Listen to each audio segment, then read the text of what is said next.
Michua Minglaba, Ibi, Javani online glamour Jozo Bare. We did a copy of your women, Kanji Ligaro, Ekara, Kita, Kanji, Yon Ye, and Janning Along Mono, then Gaugen Kanji, no, then Gaugen Kanji, Ki say Kanji, Kuruma, Gakanji, Mon, Gaitaga Kanji, no, Congo Surebono, and Mole, my Nile by to the Kanji, Nalongo, Piopiabi Bame, Taso Yin, Turu Ye, Sweater Lidigo, Yen Gilaya, no?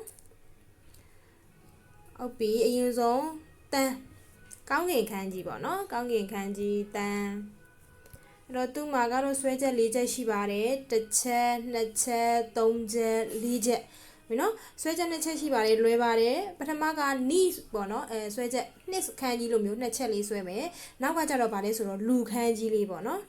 ဒီမှာအရင်ဆုံးဒါလေးဆိုဒါကတော့နှစ်ခန်းကြီးလေးနဲ့တူတယ်နှစ်ဆိုနှစ်ချက်ပေါ့နော်ဒါပေမဲ့အောက်ကနှစ်ကတော့နှစ်ခန်းကြီးတကယ်အမှန်တော့နှစ်ကတော့နည်းနည်းလေးရှိတာပေါ့နော်သူကတော့တညီတည်းဖြစ်မယ်နောက်ပြီးတော့ဒါလေးကတော့လူခန်းကြီးလေးပါဒါလေးကလူခန်းကြီးလေးအဲ့လိုမကြည့်ပဲနဲ့တကယ်လို့ပေါ့နော်ဒီနေရာလေးကနေပဲကြည့်မယ်ဆိုရင်ဒါကကြီးသောခန်းကြီးပါဒါလေးကကြီးသောခန်းကြီးလေးပါနော်တစ်ချက်နှစ်ချက်သုံးချက်ဒီလိုလေးကြည့်မယ်ဆိုရင်ဒါကကြီးသောအိုးခီကြီးသောခန်းကြီးလေးအဲ့တော့ကြီးတဲ့ဟာ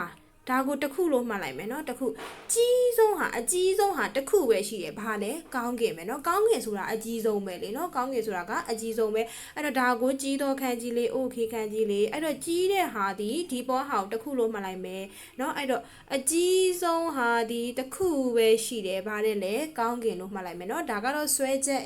ပြောမယ်မှတ်နည်းအရာမှတ်တာပါเนาะဆွဲချက်ဆိုရင်တော့တစ်ချက်နှစ်ချက်သုံးချက်လေးချက်ပါမှတ်နည်းအရာဆိုလို့ရှိရင်နော်တခုတည်းရှိတယ်အကြီးဆုံးအရာဒီပါလဲကောင်းကင်လို့မှတ်လိုက်မယ်နော်တန်ဟုတ်ပြီဒါဆိုရင်နောက်တစ်ခုကြည့်ရအောင်နောက်တစ်ခုကကြတော့စိတ်ခန်းကြီးပေါ့နော်စိတ်ခိဆိုတဲ့ခန်းကြီးပေါ့နော်ခိသူ့မှာတော့ဆွဲချက်က6ချက်ရှိပါတယ်အဲ့တော့အထက်ကဟာလေးကဘာလေးနဲ့တူလဲဆိုရင်ခဏခဏမဲ့လေးနဲ့တူပါတယ်နော်ခဏခဏမဲ့လေးနဲ့တူတယ်တစ်ချက်တော့ပြန်ကြည့်မယ်တစ်ချက်နှစ်ချက်သုံးချက်လေးချက်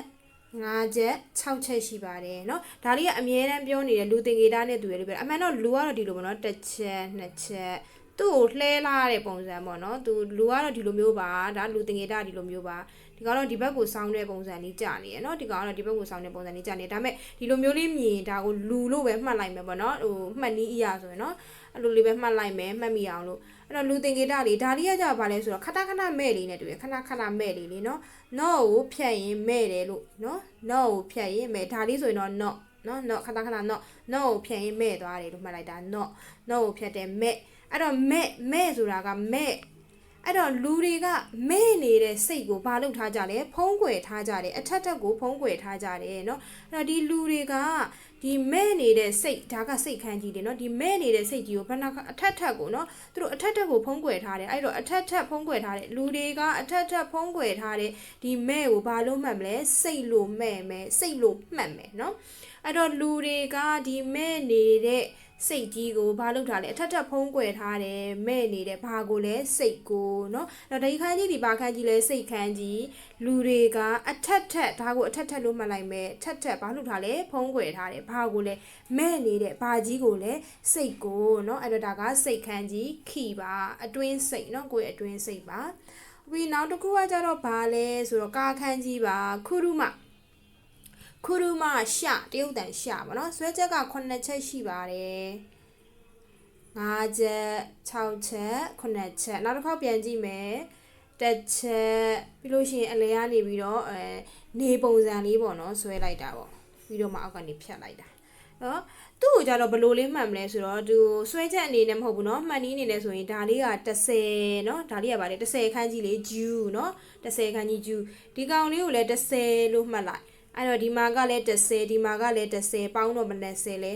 20အလဲရဟာကိုကြတော့ဘလို့မှတ်လိုက်မလဲဆိုတော့ဒါဒီဘာခန်းကြီးနဲ့တူလဲဆိုတော့လေကွင်းခန်းကြီးနဲ့တူတယ်လေเนาะဒါဆိုရင်လေကွင်းခန်းကြီးလေးเนาะအဲ့တော့လေကွင်းနေ 20ဘယ်20လဲအပေါ်မှာ10အောက်မှာ10 20လေကွင်းနေဘယ်20ရှိရင်လဲ20ရှိရင်ကားဝယ်လို့ရပြီလို့မှတ်လိုက်မယ်အဲ့တော့ကားခန်းကြီးလေးကိုဘယ်လိုမှတ်မလဲဒါကိုလေကွင်းလေးလို့မှတ်လိုက်မယ်ဆွဲချက်မဟုတ်ဘူးเนาะမှန်နည်းလေးပါလေကွင်းလေးလို့မှတ်လိုက်မယ်ဒါကိုတော့10လို့မှတ်မယ်ဒါကို10လို့မှတ်မယ်ဒါက10ခန်းကြီးလေเนาะဂျူး10ခန်းကြီးလေเนาะခန်းကြီးလေးမရရင်တော့ပြန်ကြည့်ထားပြီเนาะဒါက10ခန်းကြီးအဲ့တော့10ခန်းကြီးနှစ်ခုပါတယ်အဲ့တော့20ဘာ20လဲလေကွင်း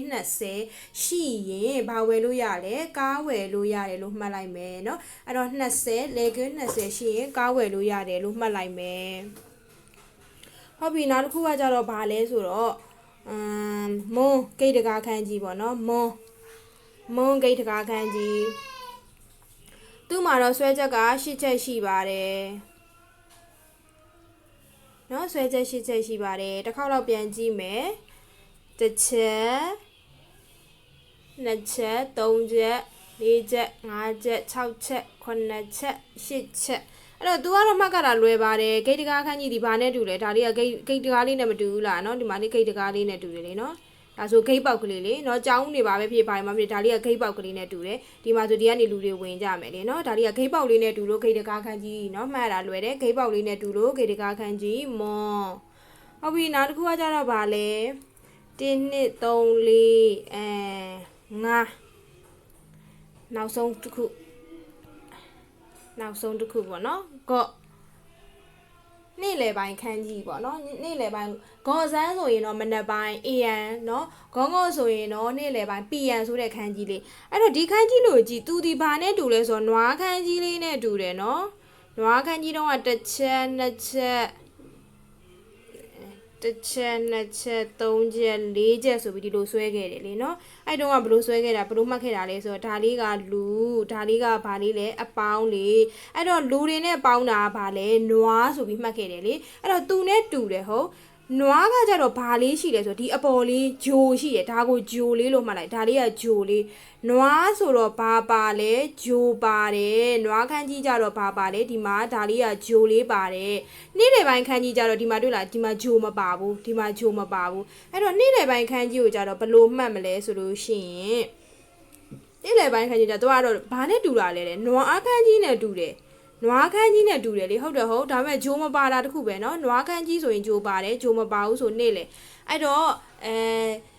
နွားခန်းကြီးနဲ့တူလို့နေ့လယ်ပိုင်းမှာအမဲသားစားမယ်လို့မှတ်လိုက်ဒါမှမဟုတ်လေအမဲသားနွားသားကိုနေ့လယ်ပိုင်းမှာစားမယ်လို့မှတ်လိုက်ဂျိုမပါရင်တော့နေ့လယ်ပိုင်းမှာအမဲသားစားမယ်လို့မှတ်လိုက်မယ်เนาะနေ့လယ်စားကိုအမဲသားစားမယ်နေ့လယ်ပိုင်းမှာအမဲသားစားမယ်လို့မှတ်လိုက်မယ်เนาะအဲ့တော့ဒါဆိုရင်တော့နွားခန်းကြီးပါဂျိုပါရင်တော့နွားလို့မှတ်လိုက်ဂျိုမပါရင်နေ့လယ်ပိုင်းမှာဂျိုမပါရင်နေ့လယ်ပိုင်းမှာမဲသားစားမယ်လို့မှတ်လိုက်မယ်เนาะဂျိုမပါရင်တော့နေ့လယ်ပိုင်းเนาะနေ့လယ်ပိုင်းခန်းကြီးပါနေ့လယ်ပိုင်းမှာအမဲသားစားမယ်လို့မှတ်လိုက်အမဲသားဆိုတာကဒီကောင်ဒီဘာခန်းကြီးနဲ့တူလို့လဲနွားခန်းကြီးနဲ့တူလို့เนาะနေ့လယ်ပိုင်းဆိုတာကတော့သူ့ရဲ့ခန်းကြီးရဲ့အဓိပ္ပာယ်ပေါ့เนาะဟုတ်ပြီဒါဆိုလို့ရှိရင်ခန်းကြီးမှတ်နည်းလေးတွေခန်းကြီးလေးတွေကိုပြန်ကြည့်မယ်အဲ့တော့ကြီးသောခန်း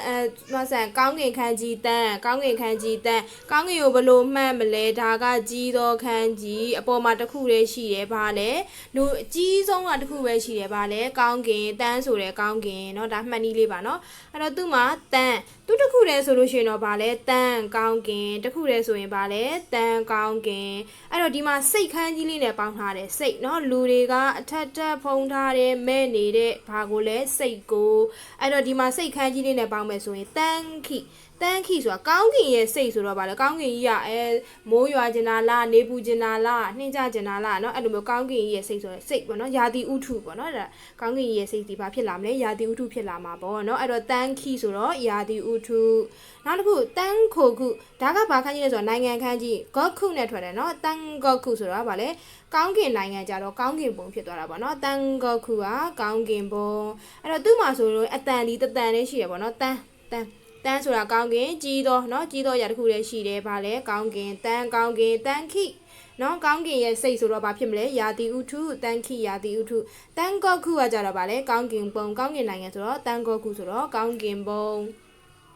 ဟုတ်ပြီဒါဆိုနောက်တစ်ခုကြည့်ရအောင်နောက်တစ်ခုကဘာခန်းကြီးလဲစိတ်ခန်းကြီးစိတ်နော်စိတ်လူတွေကအထက်ထက်ဖုံးအုပ်ထားတဲ့မဲ့နေတဲ့ဘာကြီးကိုလဲစိတ်ကိုဒီကမဲ့ဆိုတာကခဏခဏမဲ့မို့လို့နော်အဲ့တော့ဒီမှာဆိုဆွမ်းနာဟာပြန်ပါတယ်ကောင်းကင်ခန်းကြီးတန်းနဲ့စိတ်ခန်းကြီးနဲ့ခိတန်ခိယာတိဥထုကောင်းကင်ရဲ့စိတ်ကယာတိဥထုတန်ခိဒါဘာခန်းကြီးလေလူခန်းကြီးလေးပါနော်ခိတိုချင်းနင်းဆိုပြီးရှိရဲ့ဒီမှာဘာနဲ့သွားမလဲနင်းနဲ့သွားမယ်သူ့မှာဒီစိတ်ခန်းကြီးကခိတစ်ခုတည်းရှိတော့ဘာပဲလဲခိပဲပေါ့နော်နင်းခိကြတော့ဗာလေလူသိများခြင်းနော်နင်းခိလူသိများခြင်းလူကြိုက်များခြင်းဆိုတဲ့ပုံစံနောက်ခိကိုစခဲရုခိအိုစခဲရုခိကိုဆိုခဲလူကြတော့ဂယူးဆိုင်တာစိတ်ကိုသတိထားတယ်ပေါ့နော်စိတ်ကိုကတ်အောင်လုပ်တယ်ဆိုတော့ဒါပါဂယူးဆိုင်တာပါနော်စိတ်ကတ်အောင်လုပ်တယ်စိတ်ကတ်ဆန်းနော်ဒီအသိစိတ်ကတ်ဆန်းအဲ့လိုပုံစံမျိုးပေါ့နော်ဂယူးဆိုင်တာခိကိုဆိုခဲလူကကြတော့ဂယူးဆိုင်သည်ခိကိုဆိုခဲလူနောက်ကကြခီမိုချီ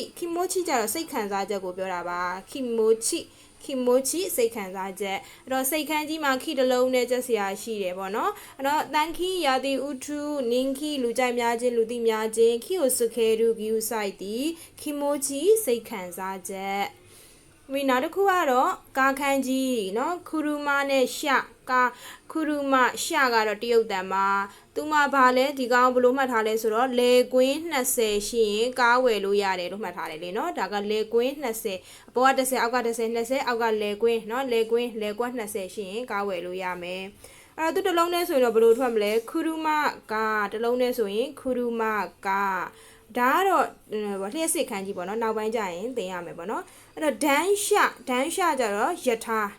နော်ဒန်းရှသူတို့ရှိပါယထာတွေကကြာဘာနဲ့သွားလဲဆိုတော့လျှက်စစ်နဲ့သွားလေအားကြောင့်မလို့လျှက်စစ်ရဲ့ကားခန်းကြီးရဲ့တွဲထားရင်ဒန်းရှကြတော့ဘာဖြစ်သွားလဲလျှက်ယထာဖြစ်သွားတယ်နော်ဒန်းရှယထာအဲ့တော့သူများနဲ့တွဲတော့ဘာနဲ့တွဲရလဲဒီရှနဲ့တွဲတာနော်ဒန်းရှယထာဂျီတိုးရှဆိုတော့ကားပဲမော်တော်ကားနော်ဂျီတိုးရှကားအဲ့တော့ခူရူမာရှာဆိုပြီးရှိပါတယ်သူလုံးနဲ့ဆိုရင်ခူရူမာကသူများနဲ့တွဲမယ်ဆိုရင်ဘာနဲ့တွဲမလဲရှာနဲ့တွဲမယ်အဲ့တော့လျှက်စစ်နဲ့တွဲတော့ဒမ်ရှာယထာဂျီတိုးရှာမော်တော်ကားပေါ့နော်ပြီးဒါဆိုရင်နောက်တစ်လုံးကြည့်အောင်နောက်တစ်လုံးကတော့မွန်ဂိတ်ပေါက်ခန်းကြီးသူ့ကိုခန်းကြီးပုံစံကလည်းဂိတ်ပေါက်လေးနဲ့တူတယ်เนาะအဲ့တော့သူကဂိတ်ပေါက်ခန်းကြီးလေးသူ့မှာမွန်ပဲရှိတယ်ခန်းကြီးတစ်လုံးနဲ့ဆိုရင်တော့မွန်ဂိတ်ပေါက်เนาะခန်းကြီးလုံးနဲ့ဆိုမွန်ဂိတ်ပေါက်ဆဲမွန်ကကြတော့အဓိကဝင်ပေါက်ဆဲမွန်အဓိကဝင်ပေါက်ဆဲမွန်အဓိကဝင်ပေါက်ဆမ်မွန်ဆမ်เนาะအုံပေါင်းထားတဲ့ဆမ်မွန်ကြတော့အထူးပြုမေဂျာအထူးပြုဘာသာရဲ့ဆမ်မွန်အထူးပြုမေဂျာအထူးပြုဘာသာရဲ့ဆဲမွန်ကကြတော့အဓိကဝင်ပေါက်ပါเนาะဟုတ်ပြီဒါဆိုလို့ရှိရင်နောက်ဆုံးတစ်လုံးလေးเนาะနွားခန်းကြီးနဲ့တူတဲ့ဟာလေးဒါပေမဲ့ဂျိုမပါဘူးဂျိုပါရင်နွားဂျိုမပါရင်တော့နှိမ့်လေเนาะဂျိုမပါရင်တော့နှိမ့်လေဟီရူဆိုတာကနှိမ့်တယ်ပေါ့နော်ဒါပေမဲ့သူ့ရဲ့ဂျပန်အတန်ထွက်ကတော့ဘာရှိလဲဆုမဆန်တရုတ်တန်ထွက်ကတော့ဂေါเนาะဂေါတို့ဂေါဆန်းတို့လေဂေါဆန်းဆိုရင်မနက်ပိုင်းအခုဒီဟာနဲ့တွဲမယ်ဂေါဆိုရင်တော့ဗာလဲနှိမ့်လေပါဟုတ်ပြီဒီမှာဒီအရှိပိုင်းနဲ့တွဲမယ်ဆိုရင်တော့ဗောနော်အရှိပိုင်းနဲ့တွဲမယ်ဆိုရင်ဒီကောင်ကဂေါဇန်ဒါကမအေဇန်ခန်းကြီးလေအရှိခန်းကြီးမအေဇန်ခန်းကြီးလေးနဲ့တွဲမယ်ဂေါဇန်ဆိုရင်တော့မနက်ပိုင်းနောက်ခုဂေါငေါဆိုရင်တော့ဗာလဲညနေပိုင်းဂေါငေါဆိုရင်တော့ညနေပိုင်းအဲ့တော့ तू ကမနက်ပိုင်းမှာလေဒီခန်းကြီးပါတယ်เนาะညနေပိုင်း PM မှာလေဒီခန်းကြီးပါတယ်အဲ့တော့ညနေပိုင်းမှာပဲစားမနေ့ပိုင်းမှာပဲစားကြိုက်တဲ့ချိန်စားပေါ့နော်ဒါပေမဲ့ဘလို့မှတ်ထားမလဲဆိုရင်တော့ဂျိုပိုင်ရင်တော့နွားเนาะလူတွေနဲ့ပေါင်းတာကနွားဒီမှာဂျိုပိုင်ရင်နွားအဲ့တော့ဒီမှာကျတော့ဘာဖြစ်သွားလဲဆိုတော့ဂျိုမပါတော့ဘူးဂျိုမပါရင်ပါလေနေလေလို့မှတ်လိုက်မယ်เนาะဂျိုမပါရင်ဂျိုမပါတဲ့နွားနေလေလို့မှတ်လိုက်မယ်เนาะဂျိုမပါတဲ့နွားကိုနှိမ့်လေစားမယ်လို့မှတ်လိုက်ဒါမှမဟုတ်လည်းမနက်ပိုင်းလို့ပြောလဲရတယ်နှိမ့်လေပိုင်းလို့မြင်ရလဲသူက AN နဲ့ PN နဲ့ကိုခွဲခြားပေးတဲ့ပုံစံပေါ့နော်သူကကောဟုတ်ပြီဒါဆိုလည်းဒီခန်းကြီးလေး၅လုံးကိုနားလည်မယ်လို့ထင်ပါတယ်တက်နိုင်တဲ့တော့ပြောပြပေးထားပါမယ်เนาะမှန်နည်းလေးတွေကိုတော့နောက်ဗီဒီယိုမှာပြန်တွေ့ပါမယ်တတာ